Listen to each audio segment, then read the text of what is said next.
Je vous partage mon écran. Aujourd'hui, je vais vous parler de Numérique 02. Je sais que beaucoup d'entre vous qui me connaissent un peu plus ce projet-là parce que j'en parle souvent. Fait que je vais continuer d'en parler. Donc, Numérique 02, c'est un événement que ma direction a mis en place en 2018. Là, je vous montre un petit peu les 3 affiches qu'on a parce que cette année est la 4e édition. Donc, les 3 années précédentes, c'est un événement en 2018 qui a été créé dans l'optique de vraiment créer une effervescence autour du sujet du numérique dans notre milieu culturel, de mettre en commun nos expertises, puis surtout de faire se rencontrer le milieu, de permettre aussi à ceux-là d'échanger sur des enjeux, des défis numériques, des enjeux qu'ils ont en commun. Ça a donné lieu à 3 journées de formation. Donc, on avait des formations sur les réseaux sociaux. Je vais vous montrer. Et que ça, c'était notre beau design de 2018. Donc, voilà un petit peu à quoi ressemblait la programmation de ces journées-là.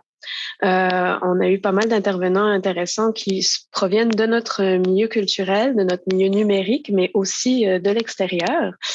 Ça a vraiment, on a eu notamment Annie et Samia qui étaient venus parler de la boîte à outils de Québec numérique. Et en même temps, elles avaient annoncé en grande pompe qu'il y allait avoir un ADN dans la région. Et là, moi, qui était à l'époque, je travaillais dans le milieu culturel, j'étais là, mon Dieu, mais c'est bien magnifique, j'ai hâte de rencontrer cette personne pour qu'on échange, c'est tellement pertinent, c'est moi maintenant. Donc, je me parle toujours un petit peu, c'est essentiel. Mais c'est ça. Finalement, c'était une belle annonce. Donc, ce que ça a fait, en fait, cet événement-là, ça a tellement créé de l'effervescence. Les gens ont vraiment apprécié. Euh, Ils ont trouvé ça hyper intéressant de pouvoir se parler et tout. Donc, on a créé une 2e cohorte. Fait que là, vous pouvez voir, pardon, quelques exemples. Donc, il y avait du design thinking, il y a eu des formations plus réseaux sociaux avec Nelly. Puis là, je vous montre Annie qui est là en photo. J'ai mis celle-là, je la trouvais vraiment drôle. Donc, c'était très, très agréable comme milieu. Puis moi, je l'ai vécu en tant que membre du milieu culturel. Le 2e événement, ben là, leur ADN est arrivé. Donc, ma direction m'a dit, c'est ton bébé, je te le donne, fais-en ce que tu veux. Et le colloque avait tellement bien marché qu'on s'est dit, on va aller plus loin encore dans les questionnements, dans les défis que le milieu rencontre. On va les sensibiliser aussi, faire la littératie numérique du milieu à certains enjeux qu'on pense qui est important. Donc, Numérique 02 est vraiment devenu l'événement numérique pour le milieu culturel du Saguenay-Lac-Saint-Jean. Ça nous a permis de nous positionner aussi dans notre environnement comme des acteurs du numérique. Ça s'est passé du 8 au 10 octobre 2019. Certains ADN sont venus. Il y a eu un karaoké. C'est très important pour nous au Saguenay-Lac-Saint-Jean de faire du karaoké. Mais au-delà de ça, on a vraiment eu des enjeux. Je vous parlerai un petit peu des journées du numérique après. Eu des enjeux comme tout ce qui était... Louise est venue parler avec Tamily de leur projet par rapport à Dialogue, qui n'était pas Dialogue à l'époque. On a eu aussi, je me replonge un peu dedans, Mériole Lehmann qui est venue parler de numérique également. En fait, ce qui s'est passé aussi à ce moment-là, c'était 3 journées. Ce qui a été différent, c'est qu'on a emmené le milieu. On est allé dans tout le territoire. Nous, on a un territoire qui est quand même assez grand.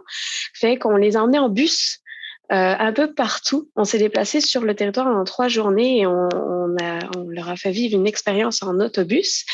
Et également, on s'est allié avec des personnes du milieu numérique de la région pour créer les journées du numérique. Donc, les journées du numérique, c'était tous les événements numériques de la région qu'on a mis, en fait, qu'on a condensé dans un calendrier d'1 mois.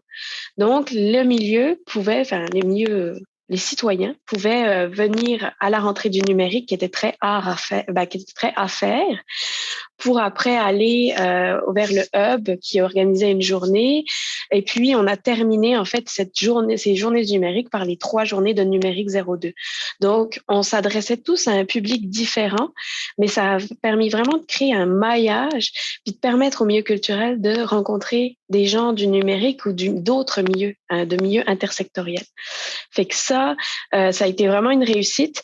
On l'a pas poursuivi tout simplement parce que, bon, vous savez ce qui est arrivé en 2020, mais voilà, c'est quelque chose qu'on va peut-être remettre. On a toujours des très bons liens avec ces personnes-là d'ailleurs. Un petit peu de photos. Fait que, encore une fois, à l'époque, on pouvait faire des post-it et tout. Ça, c'était vraiment bien. On a fait des bonnes journées, puis on a fait surtout une journée qui était dédiée au milieu des musées. Donc, activité de co-création avec eux pour vraiment aller chercher, parce que dans notre milieu, je dirais que le milieu des musées puis des théâtres, c'est vraiment celui qui est le plus qui est le plus engagé. Donc, puis moi, je viens du milieu des musées, donc on s'est fait une petite journée ensemble qui était vraiment très sympathique. Ça a donné lieu au guide non numérique pour comprendre le numérique qu'on a créé avec Muriel Lehmann. Donc ça, c'est quelque chose qui s'est fait après l'événement, puis qui a été un petit peu partagé partout. Puis vous pouvez le retrouver sur notre site web.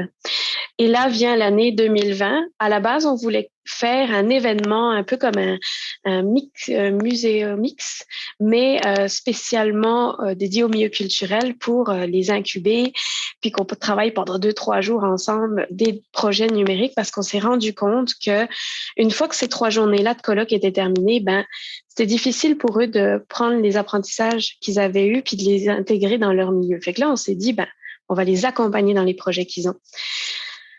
C'est passé ce qui s'est passé. C'est devenu un incubateur virtuel qui s'est déroulé en fait à partir de donc qui a commencé en octobre et qui s'est terminé en juin 2021.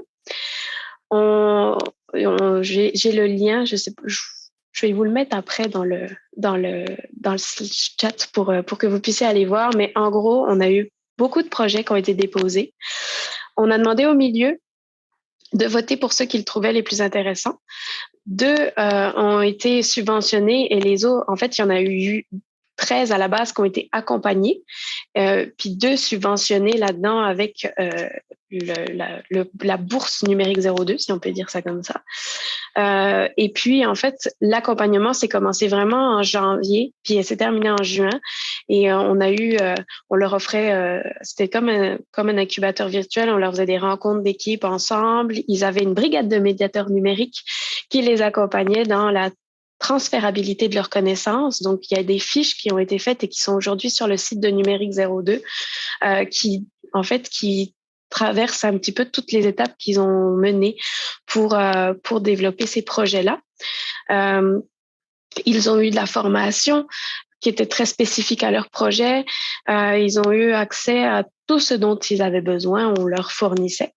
C'est une formule qui a beaucoup plu, même si, comme c'était un prototype, un premier jet, il y a beaucoup de choses à améliorer. Et puis, on s'est un peu lancé là-dedans en petite équipe, mais c'est quand même un gros projet qui était peut-être ambitieux, mais on s'en est pas trop mal sorti. Fait que on a fait beaucoup de choses en virtuel, mais on a eu le droit en juin de faire l'annonce des projets, le lancement des projets en réel. Donc ça s'est passé au Vieux-Couvent dans notre région avec beaucoup de distanciation, mais beaucoup de bonheur aussi. Fait que là, c'est encore une fois des petites capsules qui ont été tournées avec nos incubés. Ils étaient fort sympathiques. Puis aujourd'hui, on les accompagne encore dans leur projet. Le virage, moi, je suis revenue parce que la fin de Numérique 02, je ne l'ai malheureusement pas vécue parce que je suis partie en congé maternité. Fait que quand je suis revenue en juin 2022, en janvier, juin, c'est pas encore là, on a repris Numérique 02, puis là, virage complètement, on s'est penché, on s'est dit non, là, moi, j'ai envie d'aller vers, je pense que le milieu en est là, un programme bien-être et utilisation responsable et durable du numérique. Complètement différent, mais dans le fond, on veut créer un programme. Et là, je vois Gisèle, parce que c'est en réflexion encore, ce projet en idéation. L'objectif, ce serait qu'ils soient autonomes, mais à voir finalement, parce que comme tu le dis, dans nos régions, c'est vraiment l'accompagnement one-on-one qui fonctionne. Mais notre objectif, c'est d'asseoir, en fait, de réaliser une étude déjà avec des chercheurs. Je suis en discussion avec Polytechnique et avec d'autres chercheurs pour réaliser une étude sur l'impact du numérique dans le milieu culturel. Ça a beaucoup transformé leur façon de faire parce que ça s'est complètement immiscé dans leur vie personnelle avec ben, la pandémie. Fait que là, de faire un petit peu un portrait de leur utilisation numérique et puis de leur bien-être aussi face à cette utilisation-là. Et parallèlement de développer un programme avec des chercheurs, avec des personnes qui traitent ces questions-là, autant au Québec majoritairement, mais je sais qu'en France aussi, ils le traitent beaucoup de ces questions de numérique responsable, de numérique durable, et puis tout ça. Fait que là, c'est en idéation et on dépose prochainement dans une demande pour démarrer ce projet-là. Voilà, c'est condensé. J'espère que j'ai pas trop dépassé. Merci beaucoup, Caroline. C'est très intéressant de voir le cheminement puis l'évolution là, dans l'organisation d'un événement qui se transforme là, à travers le temps. Je ne sais pas s'il y a des questions dans le clavardage. En fait, de ce que je comprends, cette année, est-ce que ça va être quand même un événement ou ça va être plus un programme d'accompagnement? C'est une bonne question. Moi, je le voyais comme un programme d'accompagnement, puis on dirait que je change d'avis aux 2 secondes parce que je vois que les gens aiment ça se réunir, puis moi aussi j'ai envie de les revoir, j'ai vraiment envie de la formule colloque me manque pour l'effervescence, pour le fait de les voir en vrai. Mais je sais pas encore si c'est ça qui va répondre à leurs besoins. C'est sûr qu'on a des idées d'activités parce que dans ce programme-là, on veut créer des activités de développement personnel, donc bilan. Fait que pour ça, on a une formatrice qui va venir faire un bilan de où ils en sont pour les aider à se développer.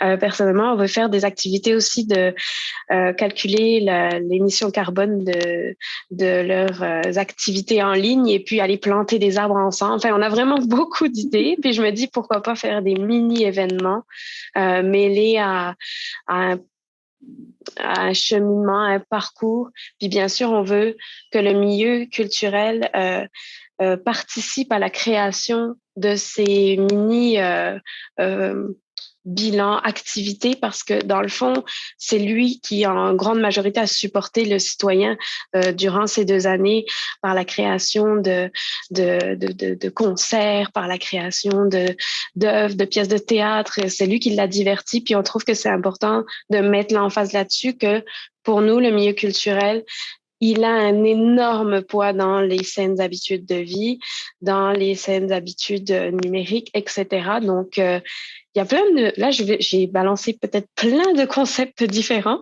et je suis en train de réfléchir pour les mettre ensemble. Puis vraiment, c'est vraiment accompagner le milieu, mais aussi montrer qu'il a sa place dans toutes ces saines habitudes-là. Ouais, c'est un peu ce que j'allais dire. Tu étais en train de brainstormer avec nous en direct. Oui, C'est parfait. C'est parfait, ça l'amène à plein d'idées aussi. Là. Il y a une petite question qui vient d'arriver dans le clavardage de Marika.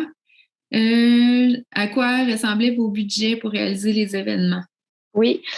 Au début, en fait, les premiers colloques, c'était le MCC qui avait un petit budget alloué justement à la littératie numérique ou quelque chose comme ça. Fait que c'est ça, on avait un tout petit budget. L'incubateur, lui, ça a été un gros budget.